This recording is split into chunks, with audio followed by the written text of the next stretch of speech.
we know something just got to come out of the crowd and declare Amen. that you're not going to live no other way but for Him. Amen. Amen. Right, Masters? Masters, right? Sometimes you just have to come up and you guys got to make a declaration. Amen. What do you say, Isaiah?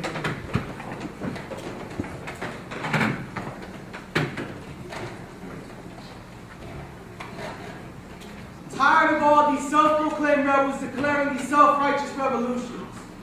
Dreamed about the city's pollutions, gang violence, drug addiction, and prostitution. The reality of these crime statistics does not give anyone the right to contest it unless, of course, you have a plan that can and will be implemented to address this. You see, running around about the city's dark dirt and crime is not enough to constitute a cause. For people like you, exploiting the truth just to seek applause when our communities are suffering such loss. You're not resembling the solution of which you speak, or merely resembling a pimp on the street using words to constitute the truth. But under what moral standard? Your words only distract and stagnate the difference that can and will be made by our youth. And that's you. You. And me. And I'm tired of talking about what should be done. It's time to go and do what the Son has called us to do. And yes, that even means you. Amen. And there is an army rising up. But are you willing to join? Because I am a part of the fellowship of the unashamed. I have Holy Spirit power. The die has been cast. I have stepped over the line. The decision has been made. I am a disciple of Jesus Christ. I won't look back, let up, slow down, back away, or be still. My past is redeemed, my present makes sense, and my future is secure. I am finished and done with low living, sidewalk, and small planning. Smooth knees, colorless dreams, worldly talking, cheap giving, and dwarf goals. I no longer need preeminence, prosperity, position, promotion, or popularity. I don't have to be right, first, tops, recognized, praised, regarded, or rewarded. I now live by faith, lean on His presence, walk by patience, am uplifted by prayer, and labor by power. My Pace is set. My gate is fast. My goal is My heaven. road is narrow. My way is rough. My companions few. My My guide guide reliable. My mission Clear. I cannot be bought, compromised, detoured, lured away, turned back, deluded, or delayed. I will not flinch in the face of sacrifice. Hesitate the presence of the adversary. Negotiate at the table of the enemy. Ponder in the pool of popularity. Or meander in the maze of mediocrity. I will give up, back up, and let up until I have Stand up, sword up, head up, and reach up. for the cause of Christ. I am a disciple of Jesus Christ. I must go until He comes. Give until I drop. Preach until all know. and work until He stops me. And when He comes to get His own, He'll have no problem recognizing me. My banner will be clear. Come on, somebody.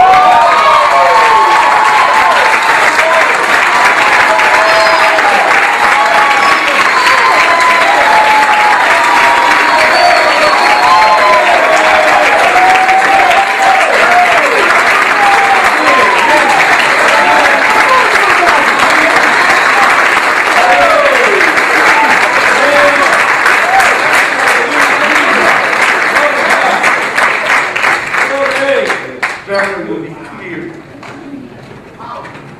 My banner will be clear. This is a different type of Sunday.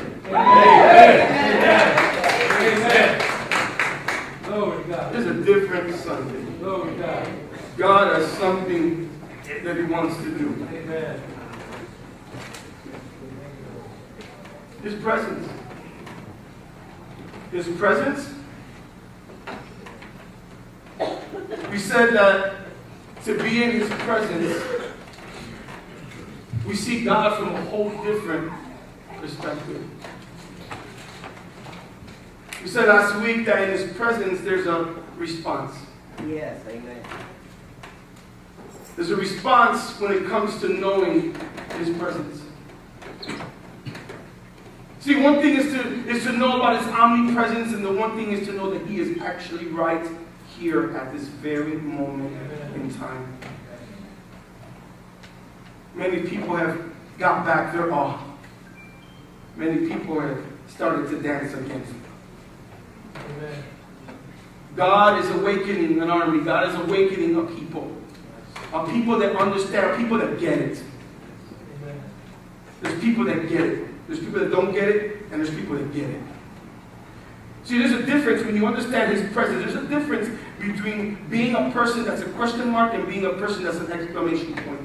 We got too many people that are question marks, don't know who they are and whose they are, don't know where they're going. But we got those that are in His presence, and because they've been in His presence, they've been revealed, it's been revealed to them, and now they walk like exclamation points because they know who and whose they are. There's a difference. There's a difference in that type of believer, not of arrogance, but of confidence in the mighty one, the holy one, the awesome one. See, we have to understand that we serve a mighty and awesome God. He is not generic. He is genius. The way He creates, the way He puts things together, the way He just begins to put it in its place. He is that awesome. Yes, He is. Yes. Amen. But are we willing to spend time with Him? Yes. Are you willing to get away from the crowd to hear what He has to say? It will cost you. It will cost you because to hear what He has to say is He's going to get real. He's going to share some stuff about you. And maybe other people were telling you, but you didn't want to believe it because the world is against me. But then He looks at you and He speaks to you, but He tells you with love because He has purpose in your life. Will you receive it? Will you take it? Will you run with it? Which would you be? It's your choice. Will you follow or will you just stay in the same place? Will you listen or will you just close your ears? Who will you listen to? Are you going to listen to God or are you just going to listen to man? Who are you listening to these days? Are you listening to those who've been there and done that and are striving forward and they have the marks? Or are you just listening to people that just look good and sound good and just giving you their fleshly opinion? What are you going to do about it, church? So you have a choice. You know, there was a man that was walking in the country. As he was walking out the country, he was walking, and as he was walking, he noticed in one of these houses there was these targets that were like painted on this wall. And as he seen these targets, it just grabbed his eye, grabbed his attention.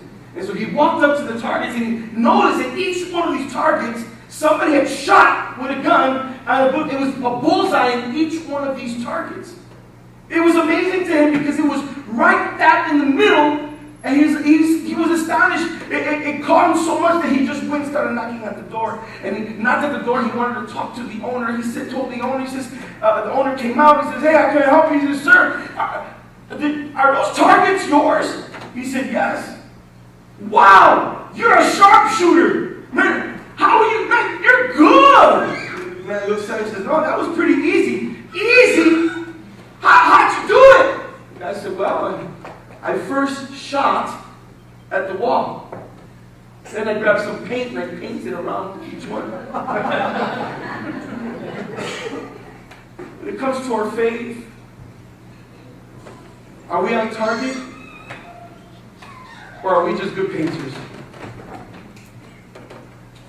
See, we can fool everybody, but we can't fool our God. God knows where we're at. There's many people, there's many of us that are here today that we have some questions. We need some things answered.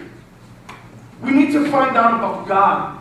And you know what? There's a lot of books out there, and that's great for the books. It's great hearing podcasts. It's great hearing all these things. But what has God told you lately? Seriously. What has God told you lately? Are you really spending time in the presence? I question because I hear this. I hear people, "Oh, God told me." Yeah, really? Are you in His presence? Because there's a difference. You can tell. You can tell if somebody has been in the presence of God. You can tell. But what is God saying to you? What is He said to you? What is He speaking to you? You know what? There's so many people and there's preachers out there. They're like parents, man. They're preaching what they hear what other people are saying. And never are sharing with God because they don't know that. They don't know what it is to hear God's voice. They're preaching other people's sweat. Speaking other people's sweat.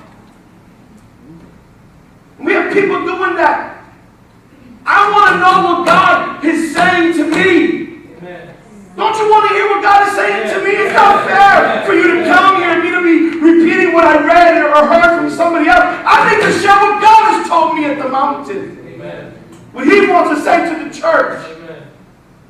We want to be in a place where there's truth being told, even if it's tough, because they love me. Amen. And I have to be the person that God has called me to be. Amen. We're going to do. And last week, when you guys were here, I was in Michigan, and my wife, she was looking at me, and she said, "Larry, you need to get away." I said, "You kicked me out of the house." And she said, "No, why don't you go to Florida, spend some time with your friend and the apostle over there, and just go on a retreat." And I said, "Cool." So I went ahead and bought my ticket, and then because of Hurricane Matthew, they canceled my flight.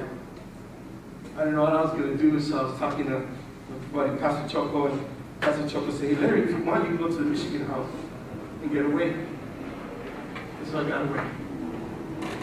I was with God alone in Michigan, Union Pier, and beautiful place, but I just sat down before God, and I just started to talk to God.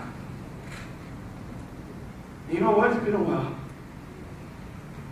I talk to God all the time, but not like that. There's a difference when you just get away from the mundane, you get away from everything, the clutter, the responsibilities, and you just kind of focus you and God, and just allow God to pour into your life. And I'm reading, and when I'm reading, I open up the Bible, I start to read Lamentations. Who reads Lamentations? Really, it's like depressing. If you're depressed, you don't want to read Lamentations. I kid you not. It is crazy. And I'm kidding. I'm serious. I was reading this, and as I was reading, I'm like, why am I reading Lamentations? God, I came here to hear this guy cry. Oh, God, I'm like, God, is that what you want to do to me? And I just kept reading, and as I read it, I'm like, and I read this Friday night, and I just started worshiping God, and I went to sleep. And I woke up in the morning, and I'm like, man, I gotta read Lamentations again. It was like 5 o'clock in the morning, and I'm reading Lamentations. Who gets anything from Lamentations? I started to read Lamentations. I'll read a little bit so you can kind of feel what I was feeling that day.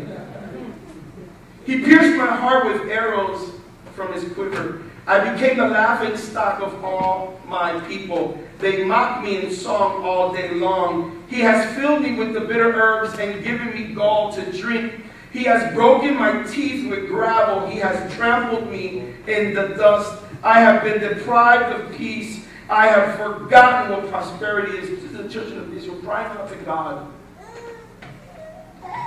for their sin. And so I say, my splendor is gone and all that I hope from the Lord. I remember my affliction and my wandering, the bitterness and the gall. I well remember them, and my soul is downcast within me. Yet this I call to mind, and therefore I have hope. I was like, my eyes they lit up when I was reading. Okay, we're getting this sounding okay here. He says this. Because of the Lord's great love, we are not consumed, for his compassions never fail. Thank you, Lord. They are new every morning. Great is your faithfulness. Thank you, Lord. I say to myself, the Lord is my portion, therefore I will wait for him. The Lord is good to those whose hope is in him. To the one who seeks him, it is good to wait quietly for the salvation of the Lord. And the verse that got me was this, and this is what I got the weekend when I was with God. This is what he revealed to me, and although I knew it, it was never like this moment in my life. Great is thy faithfulness. Amen. Great is. What does that mean? That the promise that he has told me, it will come to pass. Everything that he has spoken to me, every dream, every drop, every tear, everything that he has told me, he is faithful, and he will bring it to completion. That blew me away.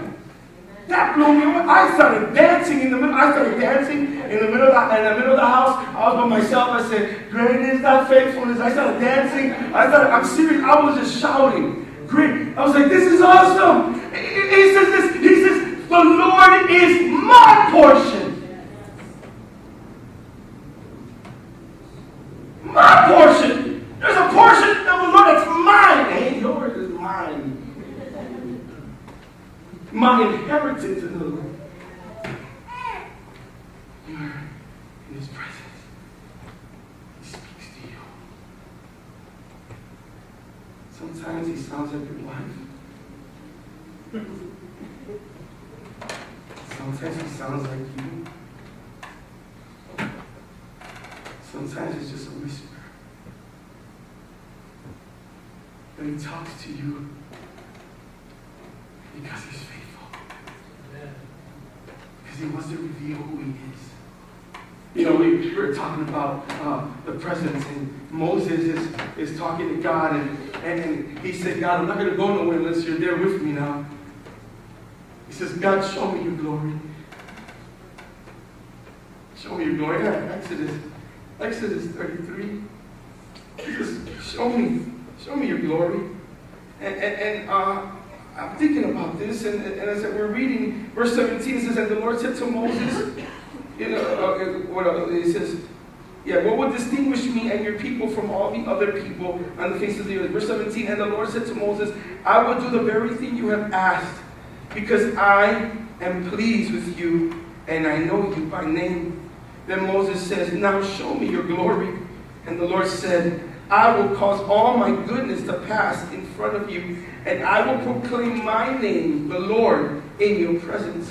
I will have mercy on whom I will have mercy, and I will have compassion on whom I will have compassion." But he instead, "You cannot see my face, for no one may see me and live." God was about to show him his goodness. How many want to see the goodness of God? Amen. I want to see the goodness. You know the goodness translated the beauty, the beauty of his glory, the weight and the beauty of his goodness. He goes, you cannot see the front, but you can see as I pass by. Because God will show you, he wants to show you where he's been.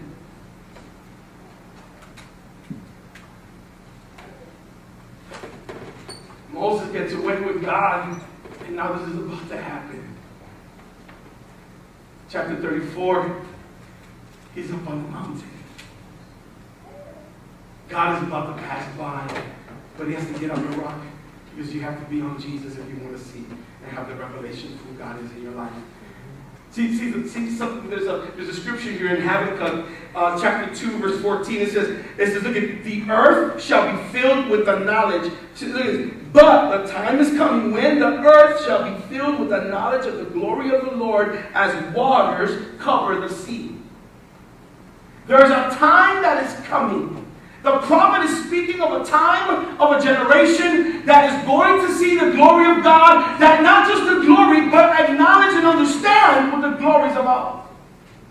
He will give you understanding. I believe that this is the generation right here today. Our generation is about to receive and see and understand and have a knowledge of God like never before. We will then experience his glory because we are seeking it with all our hearts. Yes, Lord. I believe it. There's something about being in his presence where you have peace, where you have confidence, face to face with God. How many want to be face to face with God? Amen. Isn't Moses talked to God face to face? Like a friend. See, when a friend talks to you and you're there, they accept you just the way you are. They don't say nothing else. They love on you. They tell you the truth. But they're there with you face to face. God wants to sit down with you face to face. Now it depends on how close do you want to get to him? How close do you want to be? It says that Moses goes up, look at verse 4. "So Moses chiseled out 2 stone tablets like the first ones," as in Exodus 34. And verse 4, it says, and he went up to Mount Sinai early in the morning as the Lord had commanded him, and he carried the 2 stone tablets in his hand. Then the Lord came down in the cloud. As you know, this is his glory, his presence, and stood there with him and proclaimed his name, the Lord. And he passed in front of Moses, proclaiming, the Lord, the Lord. First of all, in his presence, he reveals who he is. He is Lord. He's in control. What are you going through? What situation are you going through? What has the doctor said to you? If you're in his presence, he's telling you today, he's revealing to you today, he's Lord. Amen. He's the Alpha and the Omega. He's the first and the last. He's the beginning and the end. Nothing happens unless he knows it first. Amen. He is Lord. He's speaking to Moses here. He's revealing to him who he is, Lord. And he passed in front of Moses, proclaiming, the Lord, the compassionate and gracious God, slow to anger, abounding in love, and what? Faithfulness, maintaining love to thousands, and forgiving wickedness, rebellion, and sin. He does not leave the guilty unpunished. He punishes the children and their children for the sin of the parents to the 3rd and 4th generation. Moses bowed to the ground at once and worshipped. Lord, he said, he called him by his name that was revealed to him. If I have found favor in your eyes, then let the Lord go with us. Although this is a stiff-necked people, forgive our wickedness and our sin and take us as your inheritance. You are my portion. And the Lord says, I am making a covenant with you because he will reveal his promise. Before all your people, I will do wonders never before done in any nation in all the world. The people you live among will see how awesome is the work that I, the Lord, will do for you. God is about to do signs and wonders in your life. Amen. If you begin to surrender unto him. I believe that God still does signs and wonders today. Amen. We are living those days. There's going to come a time and a day where he will pour out his spirit on all flesh. It's going to cover, as Habakkuk says, like the sea covers the world. Amen. Amen. How are you going to live your life? So how do we live? Knowing that he's revealing who he is, he's revealing that he's Lord. Guys, it's something when you're in his presence, and even when you get like the darkest of news, you're at peace. Amen. Because you know you're not alone. Amen. So God passes by. He reveals himself to Moses. The Bible says that there's joy. There's joy in Moses. There's joy because in the presence of God there is joy. Amen. How many want joy? Amen. I want joy. Amen. I want joy. I want joy in my life. Yeah. Yeah. To have joy is to understand that he's taking care of it. Man, God has been doing something in my life these last 3 weeks. God has been showing me this thing about his presence in a whole different way. 3 weeks ago, we get personal here. My dad came in from Peru, and he was with me for my birthday. You guys heard me say it, for the first time ever in my life. He was with me. Amen. I'm going to get ready to close.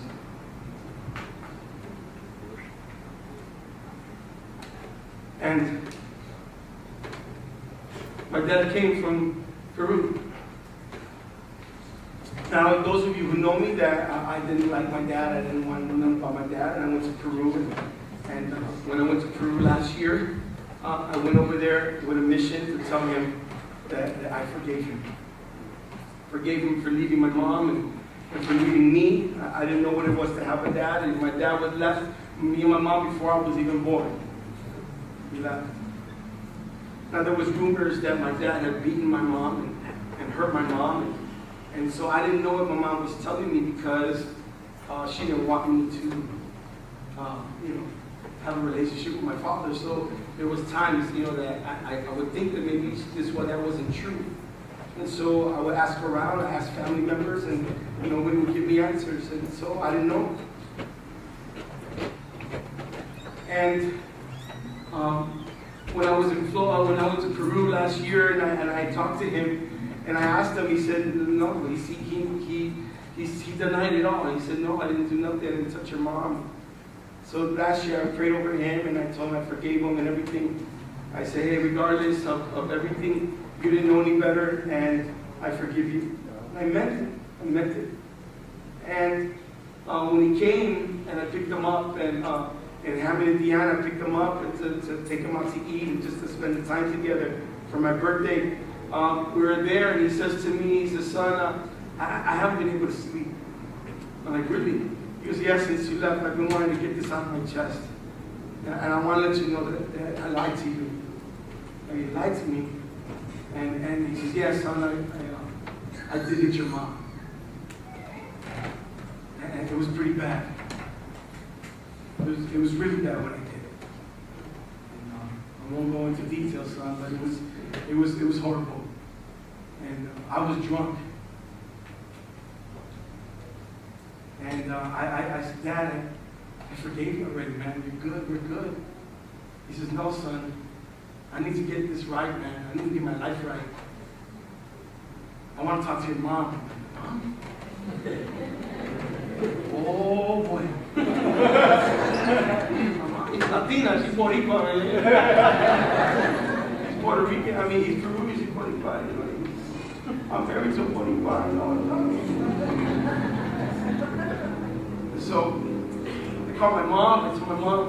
I said, Mom, my dad, I'm with him, and he wants to meet with you face to face, and he wants to ask for forgiveness. What?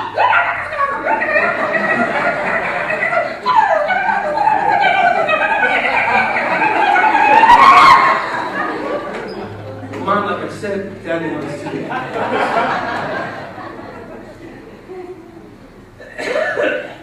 I said, Mommy, you confessed that to get you. He wants to make it right. My mom's crying under the line. A couple of days go by, getting ready before he leaves, and I pick up my mom, and we're going to go see my dad. My mom's in the car. I'm calling my mom. We're driving to Hammond, Indiana, and we're just having a conversation. I said, Mom, my dad is a good cook. What do you cook for you? Cook? He cooks. I'm like, yeah, he didn't cook for you? No. He speaks English. And he speaks English? He only spoke Spanish for me. Like, oh, really? Oh, okay. Yeah, all right, well. So I keep asking her questions, and she's just answering me. And I said, Mom, I'm like, how long were you married to my dad? She said, I told you 3 days. 3 days. I'm counting and I'm driving, and I'm like, so did you have me? Were you pregnant with me before the day of the wedding? She says, no, son, no, not at all. Son, he left the day of the wedding. He was going to go to Spurt, just left, and was gone for 3 days. And I was thinking, 3 days. And then I know he hit you in 3 days. Yes, son, because when he came back, I found out he was with somebody else. I have a sister that's 8 months younger than me. And as I'm talking to my mom, and I'm thinking this, when did they have time to make me? Right? He started calculating things. He left her the first day. He didn't come back till later, and he hit her. And what happened? She said, son, it's really, I can't remember a lot.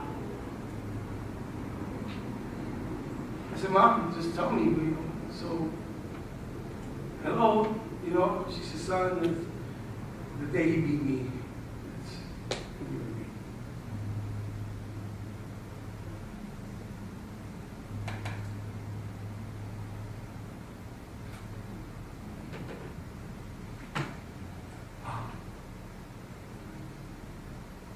when you're not in the presence of God, and rage will just rushing through you, and so much. When you're in the presence of God, no matter what kind of message and news you get, man, you still know who you are. Amen. And I'm there, man, and it's broken. Because you at least, didn't have your dad, but you wish you would have been made out of love, right? Out of abuse.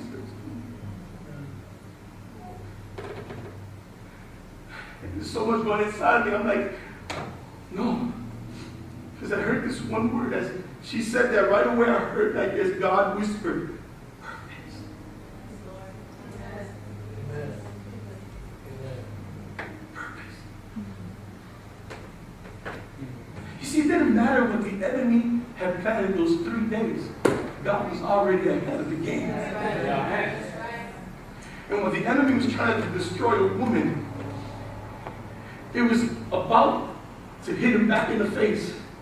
Because there was going to be a kid that was going to be born that was going to have a strength of a lion, of the anointing and the power to start a church on you.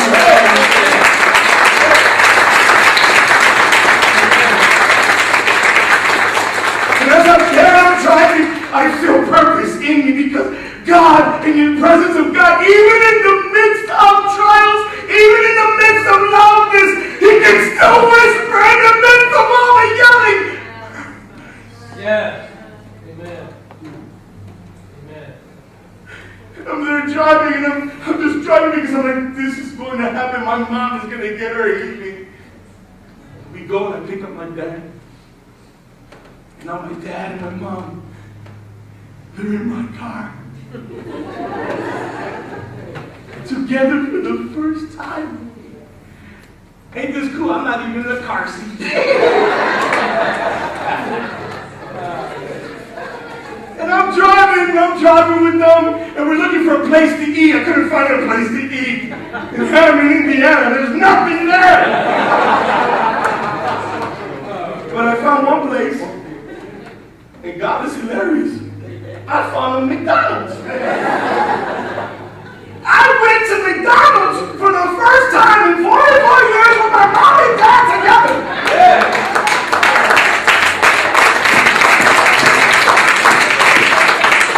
I didn't even realize I should have bought a Happy Meal.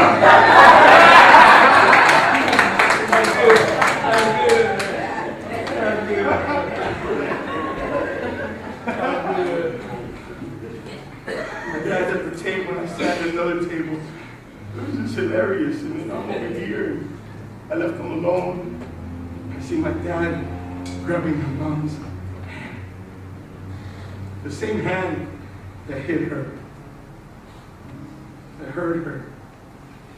Now the same hand that's comforting her.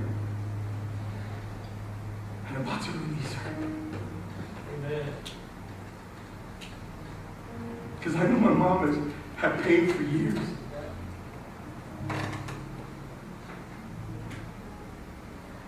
I love my mom.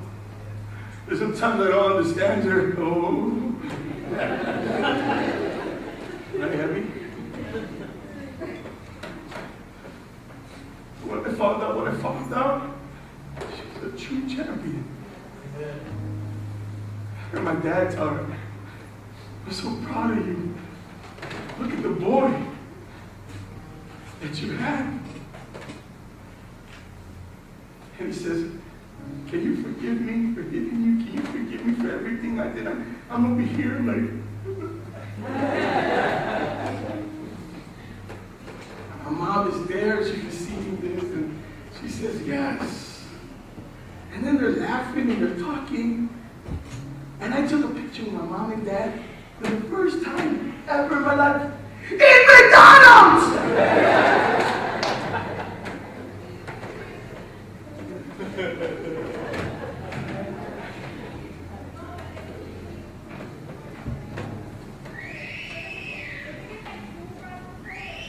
God has used my story to release people.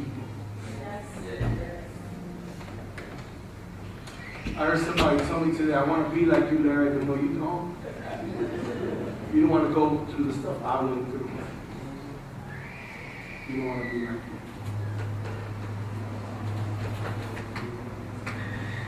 Some of you think God has forgotten about you. Some of you are like that book of Lamentations. Everything has just been so dark around you, always hitting the walls, always hitting the ground.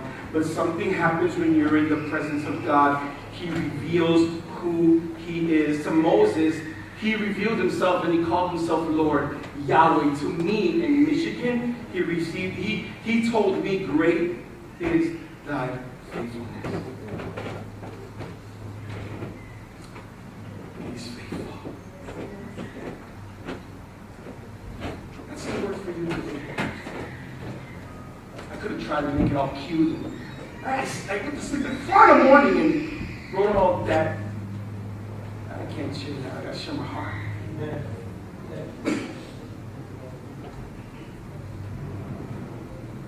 You have to go to the presence. He wants to reveal some things to you, right? But you gotta go. You have to take the time to be quiet, be still, know that He's God. Allow Him to whisper into your ears. I'm going to receive you some here today. Amen. Amen. I want you to stand.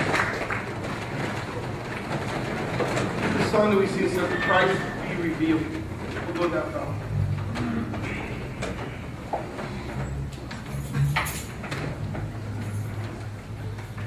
If you want God to reveal Himself to you, if you want part of being that generation where He's going to pour out His Spirit and give you the knowledge of His glory and who He is, as the water covers the earth, He wants to cover us. If you're ready for that, I want you to run up here and say, Lord, show me your glory. I want you to come. You mean it. You want to know more of God.